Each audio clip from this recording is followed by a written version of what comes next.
नमस्कार, स्वागत है आप सभी का हमारे अपने YouTube channel excellent study point 2.0 पर। मैं कुलदीप सक्सेना आपका हार्दिक स्वागत करता हूं।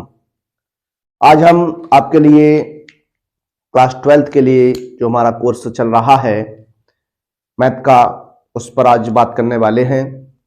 आपका जो चैप्टर जो रहने वाला है आज आपका वो सेकंड चैप्टर रहने वाला है, इनवर्स ट्रिग्नोमेट्रिक फंक्शन, प्रतिलोम त्रिकोणमितीय फलन। उस पर आज हम बात करने वाले हैं। देखिए, हमने चित्रा प्रकाशन की जो बुक चलती है आपकी अजय कुमार अग्रवाल की, वहां से इस चैप्टर के जो भी इंपॉर्टेंट क्वेश्चंस थे एक्सरसाइज वाइज हमने उस पर डिस्कस कर लिया है। आज हम बात करने वाले हैं अपने एनसीईआरटी की जो बुक है आपकी, उसकी एक्सरसाइज 2.1 पर। देखिए, मैं आपको दोनों किताब कराने वाला हूं। एनसीईआरटी की बुक भी आपकी चलती रहेगी, चित्रा प्रकाशन की जो बुक है उसमें जो मोस्ट इंपोर्टेंट क्वेश्चंस बनेंगे बस मैं वहीं से आपको वो क्वेश्चंस कराने वाला हूं। इस एनसीईआरटी किताब को मैं आपका पूरा का पूरा कोर्स कराने वाला हूं। जितना भी कोर्स इस एनसीईआरटी बुक्स में रहेगा एग्जाम्पल सहित मैं उस पर चर्चा करने वाला हूं। आज हम शुरू करने वाले हैं इस एक्सरसाइज 2.1 को, और इसमें जो भी क्वेश्चंस बनेंगे उस पर हम आज डिस्कस करेंगे। इसके बाद हम देखेंगे अपनी अगली एक्सरसाइज को। तो देर न करते हुए शुरू करेंगे आज हम अपने इस टॉपिक को। उससे पहले यदि आप हमारे चैनल पर नए हैं तो चैनल को सब्सक्राइब कर लीजिए, बेल आइकन को प्रेस कर लीजिए, जिससे जब भी कोई नई वीडियो आए तो आपको उसका नोटिफिकेशन सबसे पहले मिल सके। तो देर न करते हुए शुरू करेंगे। आप लोग अपने मित्रों में इस लेक्चर को अधिक से अधिक शेयर कर दीजिए, जिससे आपके मित्रों को भी इस सीरीज का फायदा मिल सके, वह भी हमारे साथ जुड़ सके और अपनी पढ़ाई को सुचारू रूप से जारी रख सके। तो देर न करते हुए आज हम शुरू करना चाहेंगे अपने इस टॉपिक को। देखिए, आप जानते हैं जो इनवर्स ट्रिग्नोमेट्रिक फंक्शन होता है ये बहुत ही अच्छा टॉपिक है आपका। इसमें से कम यूपी बोर्ड एग्जाम में कम से कम 2 से 4 नंबर का प्रश्न पूछ लिया जाता है। तो आइए आज हम इस पर बात करने वाले हैं। देखिए, आपके सामने कुछ प्रश्न लिखे गए हैं और लिखा हुआ है निम्नलिखित के मुख्य मान ज्ञात कीजिए। देखिए, बेसिक्स जो इसका होता है, जो फॉर्मूले ड्राइव्स होते हैं वो मैं आपको पहले करा चुका हूं। अब हम बात करने वाले हैं कुछ प्रश्नों की। देखिए, मैं बात करने वाला हूं आपसे पहले प्रश्न की। पहले प्रश्न की अगर चर्चा करें तो देखिए यहां पर लिखा हुआ है साइन इनवर्स -1/2 इक्वल टू में से थीटा सपोज कर लेता हूं। इसे मैंने थीटा मान लिया। क्या मान लिया? थीटा मान लिया, थीटा लेट कर लिया। अब देखिए, हम करने क्या वाले हैं, यहां से 1/2 का जब -1/2 का मान निकालेंगे तो ये साइन इनवर्स इधर जाएगा तो आपका क्या हो जाएगा, साइन थीटा बन जाएगा। तो देखिए ये आपका क्या रहने वाला है, साइन थीटा बराबर माइनस का 1/2 रहने वाला है। क्या रहने वाला है? 1/2 रहने वाला है, नेगेटिव में रहने वाला है। देखिए, इसको मैं क्या लिख सकता हूं, साइन थीटा बराबर माइनस साइन 30 मतलब देखिए 1/2 जो मान होता है वो आप जानते हैं साइन में 30 डिग्री का होता है। कितने का होता है? 30 डिग्री का होता है। 30 डिग्री को आप जानते हैं कि π/6 लिख सकते हैं। कितना लिख सकते हैं? π/6 लिख सकते हैं। अब हम इसे क्या करेंगे, देखिए साइन थीटा बराबर मैं लिख सकता हूं साइन माइनस का π/6। क्या लिख सकता हूं? माइनस का π/6 लिख सकता हूं। तो जब थीटा का मान निकालेंगे तो आपका माइनस का π/6 आएगा। कितना आएगा? माइनस का π/6 आएगा। ये किस कंडीशन से आएगा? देखिए, आप जानते हैं कि जो साइन माइनस थीटा होता है, माइनस थीटा जो होता है वो आपका माइनस का साइन थीटा होता है। क्या होता है? माइनस का साइन थीटा होता है। इस प्रकार इस प्रश्न का राइट आंसर जो बनेगा वो माइनस का π/6 बनेगा। कितना बनेगा? माइनस का π/6 बनेगा, यानी माइनस का 30 अंश बनेगा। अब आप जानते हैं कि साइन की जो रेंज होती है, जो साइन का परिसर होता है वो -90 से लेकर +90 के बीच में होता है। तो देखिए, जो हमारा मान है वो -30 और -30 है। कितना है? माइनस का 30 है, जो हमारा रेंज में आ रहा है। देखिए, अब मैं बात करने वाला हूं आपसे अगले प्रश्न की। अगला प्रश्न आपके सामने क्या लिखा हुआ है? लिखा हुआ है कॉस इनवर्स √3/2 है। इसे आप थीटा सपोज करेंगे। देखिए, इसे आप थीटा अगर मान लेंगे, यहां पर हमने थीटा सपोज कर लिया।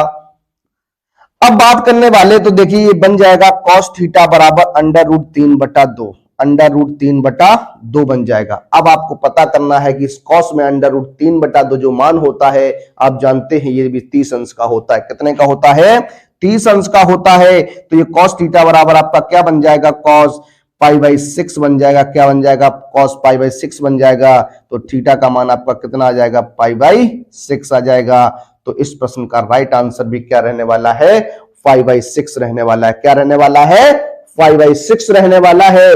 अब हम बात करने वाले अपने अगले प्रश्न पर। आपका अगला प्रश्न क्या है? लिखा हुआ है कोसेक इनवर्स 2 लिखा हुआ है। कितना लिखा है? कोसेक इनवर्स 2 लिखा है। तो देखिए इसे आप y सपोज कर लीजिए। देखिए आप यहां पर कुछ भी सपोज कर सकते हैं। इक्वल में आप x सपोज कर सकते हैं, y सपोज कर सकते हैं, थीटा सपोज कर सकते हैं, फाई सपोज कर सकते हैं। आप जिस प्रकार से सोचें आपका आंसर आना चाहिए। तो देखिए यहां हमने y सपोज कर लिया, तो यहां पर क्या बन जाएगा? कोसेक y बराबर हो जाएगा क्या? 2 हो जाएगा। कितना हो जाएगा? 2 हो जाएगा। तो ये आपका देखिए कोसेक y बराबर, देखिए कोसेक में जो 2 मान होता है वो कितने का होता है? आप जानते हैं 30 अंश का होता है। कितने का होता है? 30 अंश का होता है। हमने बताया 30 अंश को आप π/6 लिख सकते हैं। क्या लिख सकते हैं? π/6 लिख सकते हैं। तो राइट आंसर जो बनेगा वो कितना बनने वाला है? π/6 बनने वाला है। क्या बनने वाला है? 5/6 बनने वाला है। अगला प्रश्न आपके सामने लिखा हुआ है क्या? tan इनवर्स माइनस का रूट 3। tan इनवर्स माइनस का रूट 3 लिखा हुआ है। इसे आप बाई सपोज करेंगे, इसे आप बाई मान लेंगे, तो देखिए किस प्रकार बनेगा। देखिए हो जाएगा tan हो जाएगा y इक्वल टू माइनस का रूट 3 हो जाएगा। देखिए इस क्या लिख सकता हूं इसे? तो इसे लिख सकता हूं क्या? माइनस का tan क्या लिख सकता हूं? tan 60 का मान जो होता है वो अंडर रूट 3 होता है। tan 60 का मान जो होता है वो कितना होता है? अंडर रूट 3 होता है। तो इसे π/3 लिख सकते हैं। लेकिन आप जानते हैं जो रेंज होती है वो आपकी क्या होती है?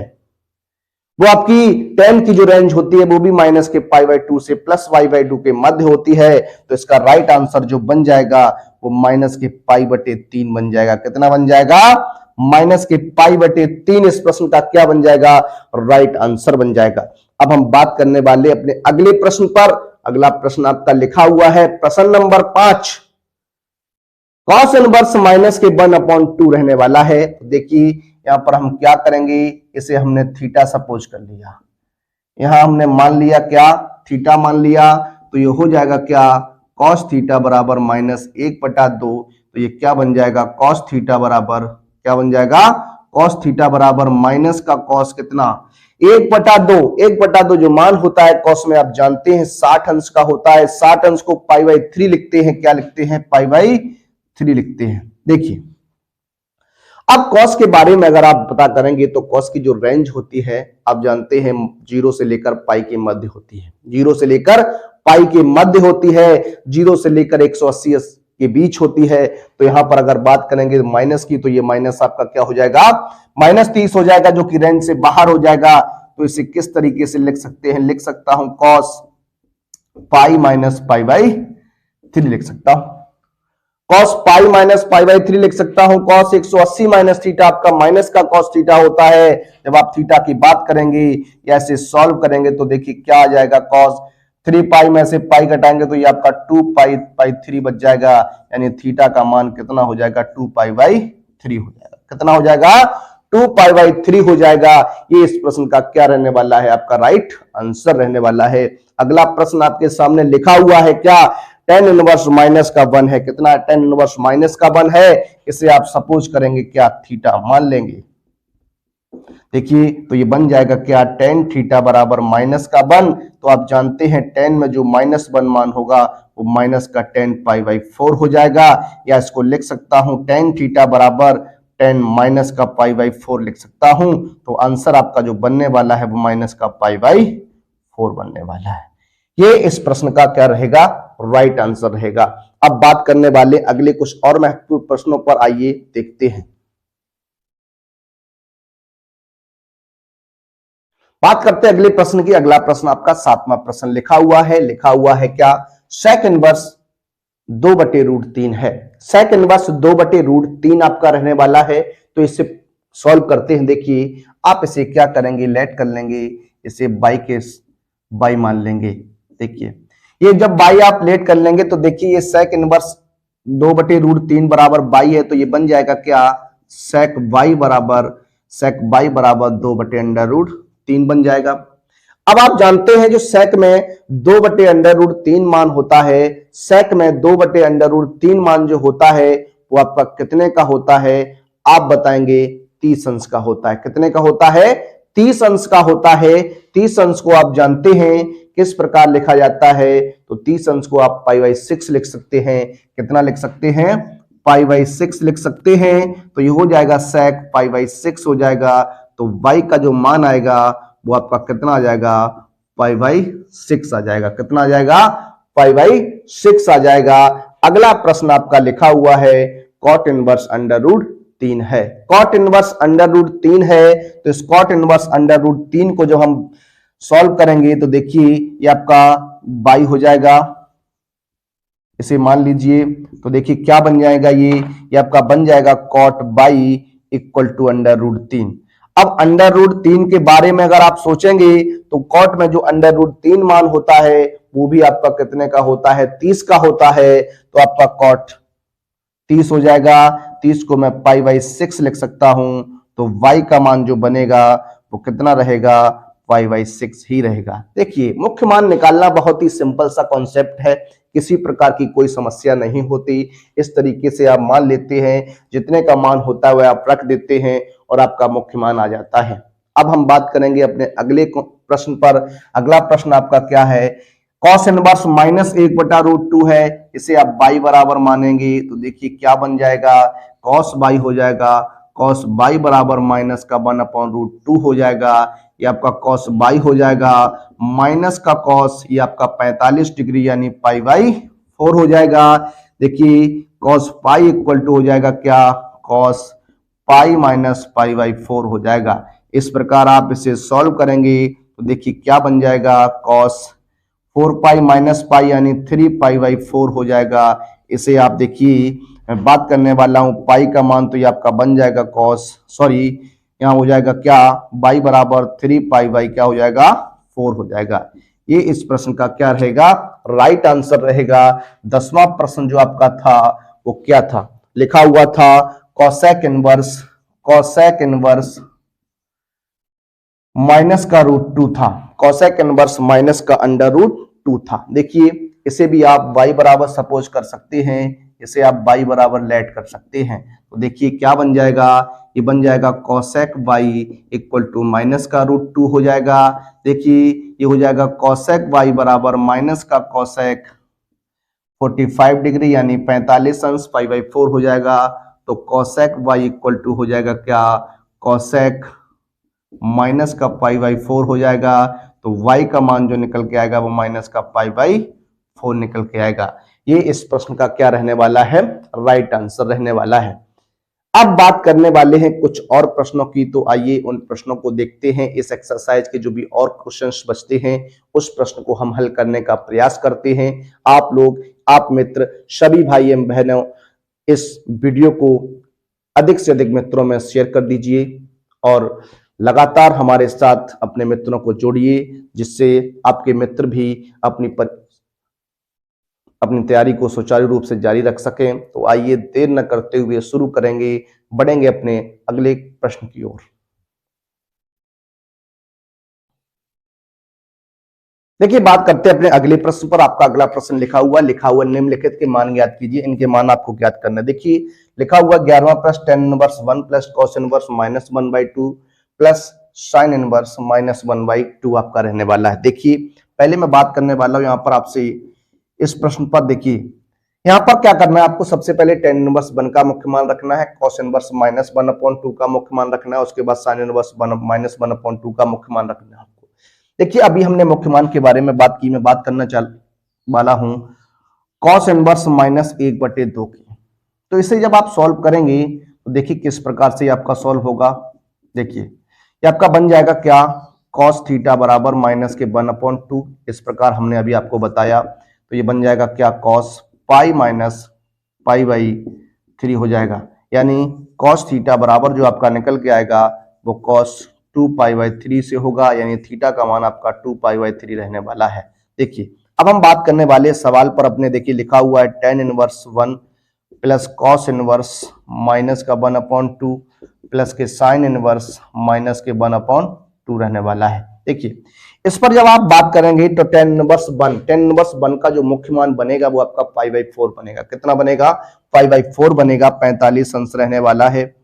प्लस ये आपका इसकी जगह कितना रख देंगे आप? 2π/3 रख देंगे। साइन इनवर्स -1/2 है, साइन इनवर्स -1 जब 2 है तो आपका क्या बन जाएगा? माइनस का 1/2 30 अंश का मान होता है, तो ये माइनस का क्या बन जाएगा? π/6 बन जाएगा। क्या बन जाएगा? π/6 बन जाएगा। इसे आप जब सॉल्व करेंगे तो कितना आंसर आने वाला? देखिए यहाँ पर एलसीएम आपका कितना आ जाएगा? 12 आ जाएगा। 4 तिया 12 तो 3π हो जाएगा, 3 चौकू 12, 3 का भाग 12 में देंगे 4 बार जाएगा तो 4 दूनी 8π हो जाएगा। माइनस ये आप सॉल्व करेंगे 6 दूनी 12 है तो ये हो जाएगा 8 3 11 में से आप 8 3 11 में से आप घटाएंगे तो 9π बटे कितना हो जाएगा? 12 हो जाएगा। 3 3 9 हो जाएगा, 3 चौक 12, यानी आंसर जो बनेगा वो 3π/4 रहने वाला है। कितना रहने वाला है? 3π/4 इस प्रश्न का क्या रहने वाला है? आंसर रहने वाला। देखिए ये प्रश्न आपका बनने वाला है, बहुत ही अच्छा प्रश्न आपका रहने वाला है। अब आप बात करने वाले अपने कुछ अगले प्रश्नों पर, तो आइए उन प्रश्नों पर भी हम चर्चा करते हैं। अगला प्रश्न आपका लिखा हुआ है cos इनवर्स 1/2 और लिखा हुआ है अगला प्लस साइन इनवर्स 1/2 है। देखिए आप वैसे भी जानते हैं कि प्रॉपर्टी की अगर बात करें तो sine inverse x plus cos inverse x का जो मान होता है वो आपका π/2 होता है। यहाँ पर एंगल का मान आपका क्या रहने वाला है? समान रहने वाला है। तो इसका जस्ट आंसर आप π/2 भी रख सकते हैं। लेकिन इस प्रोसेस से लगाने का प्रयास करें तो देखिए हम बात करने वाले हैं इस प्रश्न पर हल करने की। देखिए क्या बन जाएगा? ये आपका क्या लिखा हुआ है? cos इनवर्स 1/2 है प्लस का sin इनवर्स 1/2 है। देखिए cos में 1/2, अगर cos की बात करेंगे तो 1/2 जो मान होता है वो 60 अंश का होता है। 60 अंश को आप जानते हैं कि π/3 लिखा जाता है। क्या लिखा जाता है? π/3 लिखा जाता है। तो यहाँ पर ये देखिए इसको लिख सकते हैं π/6 लिख सकते हैं। सॉल्व करेंगे तो एलसीएम आपका 6 आ जाएगा। यहाँ पर हो जाएगा आपका 2π प्लस का पाई हो जाएगा तो आपका आएगा 3π/6। इसे सॉल्व करेंगे तो आंसर कितना बनेगा? π/2 बनने वाला है। इसे कैंसिल करेंगे तो आपका बन जाएगा π/2। इस प्रश्न का क्या रहेगा? आंसर रहेगा।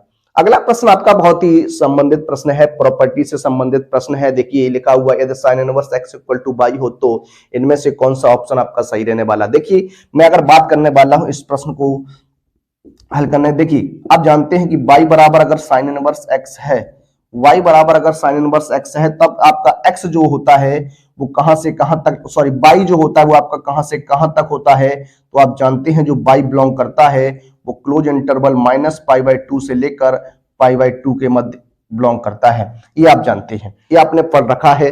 तो y बिलोंग जो करता है वो -π/2 से π/2 के मध्य बिलोंग करता है। तो इसे लिख कैसे सकते हैं? तो y is less than equal to π/2 is greater than हो जाएगा क्या? माइनस का π/2। देखिए ये ऑप्शन जिस ये आंसर जो है जिस ऑप्शन में होगा वही आपका आंसर रहने वाला है। देखिए यहाँ पर लिखा हुआ -π/2 is less than y is less than कितना लिखा हुआ है?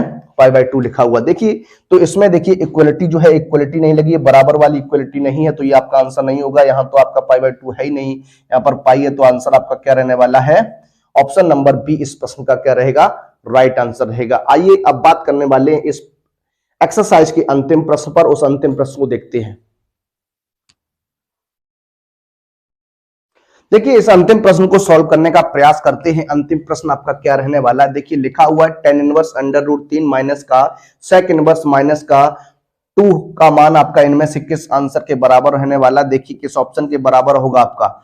देखिए मैं पहले बात करने वाला हूं आपसे क्या, देखिए यहाँ पर लिखा हुआ है tan इनवर्स √3 माइनस का sec इनवर्स माइनस का 2 है। देखिए आपको बात बताता हूं, यहाँ पर आप जानते हैं कि जो sec इनवर्स माइनस थीटा होता है वो आपका होता है क्या? sec इनवर्स माइनस x की अगर बात करें तो आपका क्या होता है? Pi minus sec inverse x हो जाता है। ये आपने पढ़ा हुआ है। देखिए अगर हम बात करें तो देखिए अब आप इस प्रश्न को किस प्रकार से हल करेंगे? tan इनवर्स √3 है, tan इनवर्स √3 माइनस का ये हो जाएगा पाई माइनस का sec इनवर्स 2 हो जाएगा। इस प्रकार से आप सोचेंगे। देखिए tan इनवर्स रूट 3 है, tan इनवर्स जब रूट 3 है, tan इनवर्स रूट 3 में जो मान होता है वो आपका कितने का होता है, तो आपका मान जो कितने का हो जाएगा, tan 60 का मान होता है। तो यहाँ पर आप π/3 लिखने वाले, कितना लिखने वाले हैं, 5/3 लिखने वाले हैं, माइनस का पाई माइनस, देखिए sec इनवर्स 2 जो मान बन जाएगा वो आपका कितने का बनेगा, 60 का बनेगा, और 60 को आप 5/3 लिखते हैं, क्या लिखते हैं, 5/3 लिखते हैं। तो देखिए आप क्या बनाएंगे यहाँ पर, देखिए ये π/3 माइनस का पाई, ये माइनस का π/3, सॉरी ये माइनस माइनस प्लस हो जाएगा। इसे आप सॉल्व करेंगे, देखिए एलसीएम लेके अगर आप सॉल्व करेंगे तो यहाँ एलसीएम जो आपका आएगा वो कितना आ जाएगा, 3 आ जाएगा। ये पाई हो जाएगा यहाँ पर माइनस का 3 पाई हो जाएगा, ये आपका प्लस का पाई हो जाएगा। देखिए आपका 2 पाई माइनस का 3 पाई/3 हो जाएगा। तो देखिए यहाँ पर आप जब घटाएंगे तो आपका माइनस का π/3 बचेगा, कितना बचेगा, माइनस का π/3 बचेगा। देखिए किस ऑप्शन में है, ऑप्शन नंबर बी इस प्रश्न का क्या रहने वाला है, राइट आंसर रहने वाला है। ऑप्शन नंबर बी इस प्रश्न का क्या रहेगा, राइट आंसर रहेगा। तो देखिए हमने अपनी इस एनसीईआरटी बुक्स की जो फर्स्ट एक्सरसाइज थी वो